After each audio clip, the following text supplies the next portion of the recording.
وَلَقَدْ يَسَّرْنَا الْقُرْآنَ لِلذِّكْرِ فَهَلْ مِن مُّدَّكِرٍ. And now we start with Surah Al-Fatiha. أعوذ بالله من الشيطان الرجيم. بسم الله الرحمن الرحيم. الحمد لله رب العالمين الرحمن الرحيم مالك يوم الدين إياك نعبد وإياك نستعين اهدنا الصراط المستقيم صراط الذين أنعمت عليهم غير المغضوب عليهم ولا الضالين آمين. This surah, the first point that should be noted is, this is the first complete surah revealed to Muhammad sallallahu alayhi wa sallam. Before this surah, there were isolated ayat which were revealed. No complete surah was revealed to Muhammad before Surah Al-Fatiha. 5 ayat in the beginning of Surah Al-Alaq. اقرأ بسم ربك الذي خلق خلق الإنسان من علق اقرأ وربك الأكرم الذي علم بالقلم علم الإنسان ما لم يعلم. First revelation. Second, the first 7 ayat of Surah Al-Noon or Surah Al-Qalam. That is the second surah of 29th part. First 7 ayat. Third, the beginning of Surah Al-Muzammil. Fourth, the first 7 ayat again of Surah Al-Muddassir. And as far as I think, and as far as many scholars have the opinion, 5th revelation was Surah Al-Fatiha. And it was the first surah which was revealed to Muhammad sallallahu alaihi wasallam complete. It consists of 7 ayat. This number is agreed, although there is a difference in counting. Some people include Surah Ayatul Bismillah in this counting. Bismillahir Rahmanir Rahim, ayah number 1. Alhamdulillahi Rabbil Alameen, ayah number 2. And you know they count the last, غير صراط الذين أنعمت عليهم غير المغضوب عليهم ولا الضالين, as 1 ayah. So the total comes to 7. But in the second opinion, and this is the opinion of Imam Abu Hanifa rahimahullah, and I also agree with this second opinion. I will let you know the reason of that later on. Ayatul Bismillah is not included in Surah Al-Fatiha. This is the opinion of Imam Abu Hanifa rahimahullah. This is actually a sign that a surah is beginning.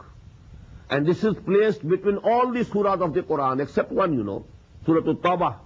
It has no ayat Bismillah in the beginning or before it. Rest 113 surahs of the Quran, before those surahs, this ayah has been written. It's only a sign that the next surah is beginning and the preceding has ended here. That's all. And this is not included, and most of the people don't count it every time. Anyhow, Bismillahir Rahmanir Rahim is not the ayah of Surah Al-Fatiha. Surah Al-Fatiha starts with Alhamdulillahi Rabbil Alameen, Ar-Rahmanir Rahim, 2nd ayah, Malik Yawmiddin, 3rd ayah, Iyaka na'budu wa iyaka nasta'in, 4th ayah, Ihdina as-Sirat al-Mustaqim, 5th ayah, Sirat al-Lazina an'amta alayhim, separately, ayah number 6, Ghair al-Maghdubi alayhim wa ad-Dallin, separately, ayah number 7. This is the second mode of counting. Please note that 7, this is agreed upon, that Surah Al-Fatiha consists of 7 ayat, but the mode of counting is different. Thirdly, this surah has many names. And it was the custom, you know, with the Arab people. The thing which they liked more, they gave it more names. This surah, because this is a very important surah of the Quran, very basic surah, it has, you know, more than 50 names have been enumerated by Jalaluddin As-Suyuti rahimahullah in his very famous book Al-Itqan fi Ulum al-Quran. But the most important are Al-Fatiha. Why? Fataha Yaftahu means to open something. Miftah means the key to open the lock. Fataha Yaftahu, to open something. Al-Fatiha, the opening surah of the Quran. So this is actually the name which is most commonly known and commonly used. And this is very meaningful because with this Quran begins as if it is opening the Quran. The opening surah of the Quran, Al-Fatiha. But you know, Ummul Quran, Asasul Quran, there are so many names. Al-Kafiya, Ash-Shafiya. There are, as I've told you, 50 names have been enumerated by Jalaluddin As-Suyuti rahimahullah. So these are the different names. Then you know, there is a hadith of the Prophet sallallahu alaihi wasallam narrated by Hazrat Ubay ibn Ka'b radiyallahu ta'ala anhu. He is an Ansari Sahabi, and the Prophet sallallahu alaihi wasallam gave him the title Aqra'u Sahaba, Aqra'uhum Ubay ibn Ka'b. Among my Sahaba, the one who is most knowledgeable about Quran is Ubay ibn Ka'b radiyallahu ta'ala anhu. So there is a hadith narrated by him in which the Prophet sallallahu alaihi wasallam has been reported to have said that this is the biggest and this is the most important surah of the Quran. And like this surah, no surah was revealed before it, neither in Torah, nor in Injil, nor in Quran itself. This is unique and this is most profound. So this is actually about its grandeur, importance, its profoundness. This hadith is very important. Then this surah is in the form of a prayer. Although it's Kalamullah, but actually, what is it? It's a prayer taught to us. We address Allah subhanahu wa ta'ala according to this surah. Alhamdulillahi Rabbil Alameen. We are praising Allah subhanahu wa ta'ala. Ar-Rahman Ar-Rahim, Maliki Yawmiddin. Iyaka na'budu wa iyaka nasta'in. Only Thee we shall obey and serve. And only Thee we ask for help. So actually we are addressing Allah subhanahu wa ta'ala according to this surah. But Allah subhanahu wa ta'ala has taught us this dua, this prayer. And that is why this is the real prayer. This is the real salah. That is why the Prophet said, La salata liman lam yaqra bis surat al-Fatiha, bi Fatihatil Kitab. Whosoever doesn't recite this Surah Al-Fatiha in his prayer, he has no prayers at all. He has not prayed at all. So actually this is an integral part of our prayer. That is why we repeat it in every rak'ah. The full surah is repeated in every rak'ah. So actually, what is the style of this surah? Allah subhanahu wa ta'ala in this surah has actually represented the position of a human being whose nature is non-polluted, unpolluted, unperverted, and who has the faculty of right thinking. He can reach by his own thinking and ponderance and meditation, he can reach the conclusion that there is a creator of this universe, and he is Rahman and Rahim. And secondly, that we shall have to return to him for the rewards of our actions or punishments of our misdeeds.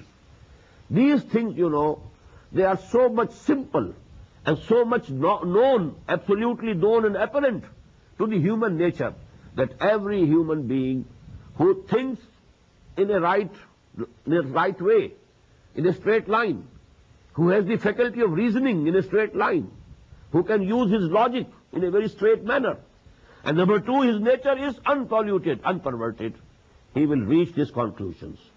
There is some creator. That creator is most benevolent, most compassionate, most merciful. Then he has created us, and he has produced in us a moral law, a moral sense. We know by our nature something is wrong, something is right, something is good, something is bad. When there is this knowledge, this moral law within ourselves, it cannot go unrewarded. There must be some reward. And that reward we don't find in this world. So there should be another life. So these are the basic things to which a human being, if he is good-natured, Salimul Fitrah, and if he has the right thinking, he is Salimul Aql, he will reach these conclusions. But now he has to ask for guidance. What should I do? Where should I go? What things are actually harmful for me? I don't know. I want to please you, O Allah. How should I do it? I want to worship you, O my Creator. I want to know you. I want to love you. I want to obey you. I want to please you. But how should I do it? That is actually this is the call of the nature. And this call of the nature has been given these wordings by Allah subhanahu wa ta'ala, and they have been given to us in the form of Surah Al-Fatiha. Just as we shall find, inshallah, today, in the 4th section of Surah Al-Baqarah, that when Hazrat Adam alayhi salatu wasalam committed a sin, he disobeyed Allah subhanahu wa ta'ala, he ate the fruit of the forbidden tree, then there was within him a sense of guilt. He wanted to apologize. He wanted to repent. He wanted to ask Allah for his forgiveness. But he didn't have the words. What words should I ask the forgiveness of Allah subhanahu wa ta'ala? And we find in that section, فَتَلَقَّى آدَمُ مِنْ رَبِّهِ كَلِمَاتٍ فَتَابَ عَلَيْهِ. When Allah subhanahu wa ta'ala found in him that he is now feeling guilty, he is now sorrowful, he is now sorry why I committed this mistake, he wants to apologize to me, he wants to ask my forgiveness, then Allah subhanahu wa ta'ala taught him the words. فَتَلَقَّى آدَمُ مِنْ رَبِّهِ كَلِمَاتٍ فَتَابَ عَلَيْهِ رَبَّنَا ظَلَمْنَا أَنفُسَنَا وَإِن لَّمْ تَغْفِرْ لَنَا وَتَرْحَمْنَا لَنَكُونَنَّ مِنَ الْخَاسِرِينَ. In the same way, if we imagine a person who is right-minded, who is right-natured, good-natured person, who wants to lead a simple and right life, but he wants to know what to do and what not to do. He wants to have the guidance. Now, actually, his ihsasat, his feelings, have been given these wordings by Allah subhanahu wa ta'ala. Alhamdulillah Rabbil Alameen, Ar-Rahman Ar-Rahim, Maliki Yawmiddin, Iyaka na'budu wa iyaka nasta'een, Ihdina as-sirat al-mustaqim, sirat al-lazina anamta alayhim, ghayr al-maghdubi alayhim wa la-dhalleen. So these are the wordings from Allah subhanahu wa ta'ala, but the feelings of a man, a good-natured man, who wants to have the guidance. So that is actually the style of this Surah Fatiha. That is why, there is a hadith, very beautiful hadith, in the Sahih of Imam Muslim rahimahullah, and it has been narrated by Hazrat Abu Huraira radiyallahu ta'ala anhu. This hadith gives us a very beautiful analysis of Surah Al-Fatiha. Allah subhanahu wa ta'ala has been reported to have said, قَسَمْتُ الصَّلَاةَ بَيْنِي وَبَيْنَ عَبْدِي نِصْفَيْنِ. I have divided the prayer, that is Surah Al-Fatiha, between myself and my bondsman in 2 halves. فَنِصْفُهَا لِي وَنِصْفُهَا لِعَبْدِي. Half of the prayer is for me, and the rest of the half is for my bondsman. وَلِعَبْدِي مَا سَأَلَ. And I grant for my bondsman what he has asked me. And then there is the detailed, description. When a person says, إِذَا قَالَ الْعَبْدُ الْحَمْدُ لِلَّهِ رَبِّ الْعَالَمِينَ يَقُولُ اللَّهُ تَعَالَى حَمِدَنِي عَبْدِي. When we say, but if we say it from the depths of our hearts, not only repeating the words only, parrot-like, but the actual, our feelings, when we say Alhamdulillah Rabbil Alameen, simultaneously Allah says, Hamidani Abdi, my bondsman has praised me. وَإِذَا قَالَ الْعَبْدُ. And when the bondsman says, Ar-Rahman Ar-Rahim, Ar-Rahman Ar-Rahim, Allah says, يَقُولُ اللَّهُ تَعَالَى إِسْنَا عَلَيَّ عَبْدِي. My bondsman has spoken high of me. Then when the bondsman says, Maliki Yawmiddin, Yaqulullahu Ta'ala, Majjadani Abdi, Allah says, my bondsman has glorified me. Now these 3 ayat are absolutely for Allah subhanahu wa ta'ala. In the praise of Allah, Alhamdulillah Rabbil Alameen, all praise be for Allah, who is the master and the creator and the sustainer of all the worlds. Ar-Rahman Ar-Rahim, He is benevolent, compassionate, merciful. Maliki Yawmiddin, and He is the sole authority on the day of judgment, on the day of reward. He is the sole authority. He is the master of the day of judgment. Now this is actually three ayat. They are all for Allah subhanahu wa ta'ala, praising Allah. Now the fourth ayah, this is actually a bond, a covenant between Allah and the bondsman. Iyyaka na'budu wa iyyaka nasta'een. That is why you see these three ayat, first three ayat, according to the Arabic grammar, they go to make one sentence. Alhamdulillahi Rabbil Alameen Ar-Rahman Ar-Rahim Maliki Yawmiddin. Actually, this is one sentence. Although ayat are three, sentence is one. But in the fourth ayah, Iyyaka na'bud, it's a complete sentence. Wa iyyaka nasta'een, another complete sentence. It is comprised of two sentences. O Allah, only Thee we worship. Only Thee we serve. Only Thee we obey. And we shall translate it into future tense also. Because in Arabic, you know, fi'l mudara, it includes present and future tenses both. Only Thee we worship, and only Thee we shall continue to worship. Only Thee we serve, and only Thee we will continue to serve. Only Thee we obey, and only Thee we will continue to obey. And in the same manner, وَإِيَّاكَ نَسْتَعِينَ, and only Thee we ask for help. And only Thee we shall ask for help. We shall not ask help. We shall not invoke any other person, any other body. We shall ask help from You and You alone. وَإِيَّاكَ نَسْتَعِينَ. Now this is something in between the two. First three ayat for Allah subhanahu wa ta'ala. This is when the bondsman says according to this hadith, إِيَّاكَ نَعْبُدُ وَإِيَّاكَ نَسْتَعِينَ, Allah subhanahu wa ta'ala says, هَذَا مَا بَيْنَ عَبْدِي هَذَا مَا بَيْنِي وَبَيْنَ عَبْدِي وَلِعَبْدِي مَا سَأَلَ. This is between me and my bondsman. And I have granted for my bondsman what he has asked. What we have asked, إِيَّاكَ نَسْتَعِينَ. We want your help. He wants my help, I grant him my help. And then now the last three ayat, and that is why I told you I agree with the opinion of Imam Abu Hanifa, that these ayat are three, not two. اهدنا الصراط المستقيم. Guide us on the right path. صراط الذين أنعمت عليهم. Sentence is one. These three ayat also go to make one sentence. اهدنا الصراط المستقيم صراط الذين أنعمت عليهم غير المغضوب عليهم ولا الضالين. According to the rules of Arabic grammar, they go to comprise only one sentence. All the ayat are, although the ayat are either two, as enumerated by a certain group, or three, as enumerated by the other people. And I am agreeing with the second opinion. اهدنا الصراط المستقيم. Guide us on the right path. صراط الذين أنعمت عليهم. Path of those whom you blessed. غير المغضوب عليهم ولا الضالين. Who were not, who didn't have your wrath and your punishment, and who didn't go astray. So actually this is explaining the same thing.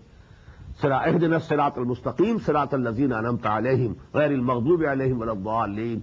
And that hadith Qudsi says, when the abd says this, the bondsman says these words, اهدنا الصراط المستقيم صراط الذين أنعمت عليهم غير المغضوب عليهم ولا الضالين, then Allah says, هذا لعبدي ولعبدي ما سأل.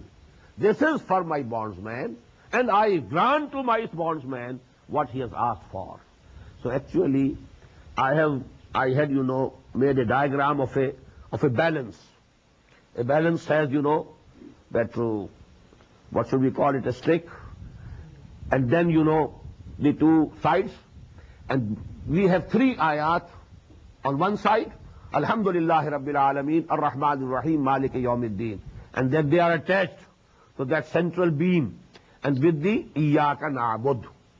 Wa is in the between, where you hold the balance. That is Waw. And from Waw, the second side of that beam, Wa iyyaka nasta'een, and with this, you know, we have these three ayat, اهدنا الصراط المستقيم صراط الذين أنعمت عليهم غير المغضوب عليهم ولا الضالين. Very symmetrical, very balanced. قسمت الصلاة بيني وبين عبدي نصفين. I have divided the prayer between myself and my bondsman into two halves. نصفها لي ونصفها لعبدي. Half is for me and half is for my bondsman. وَلِعَبْدِي مَا سَأَلَ. And I have granted to my bondsman what he has asked for. And in the end we say, Ameen. What does it mean? Oh Allah, accept our request.